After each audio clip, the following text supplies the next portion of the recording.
Mga saglit na inilikha, kakaibang tama nang sinag sa iyong kutis na kayo manggiusan ba ako dinadala? Bawat ngiting biglang nabura. Iiwan ng lalaki ang kanyang mga magulang, kanyang ama at ina, at magsasama sila ng kanyang asawa. Sila'y dalawa, ngunit magiging isa. Ang pinagsama ng Diyos ay huwag paghiwalayin ng tao. Di pinapansin, ingay sa tabi, magulong kapaligiran, sa'yo lang ang tingin. Di pinapansin, ika'y pa iikutin ng dahan-dahan sa gitna man ng daan. Sa bawat Ito ang kakahalagahan at kagandahan ng kasal.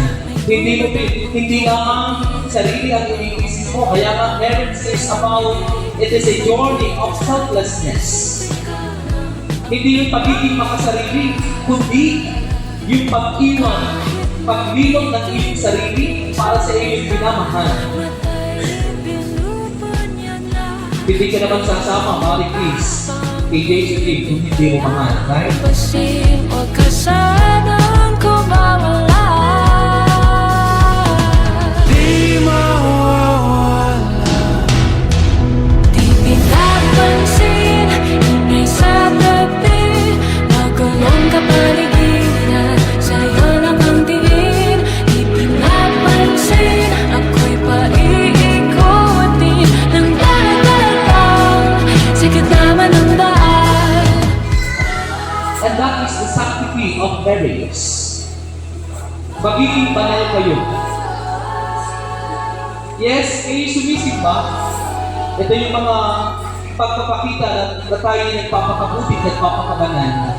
Pero ibang kabanalan, inyong tatakipin. Kayo ay itinakasal. Darating sa dulo, sa gitna. At hindi niyo mabubuo ang dalawang biyayang ito ng anak kung hindi niyo mahal ang isa't isa.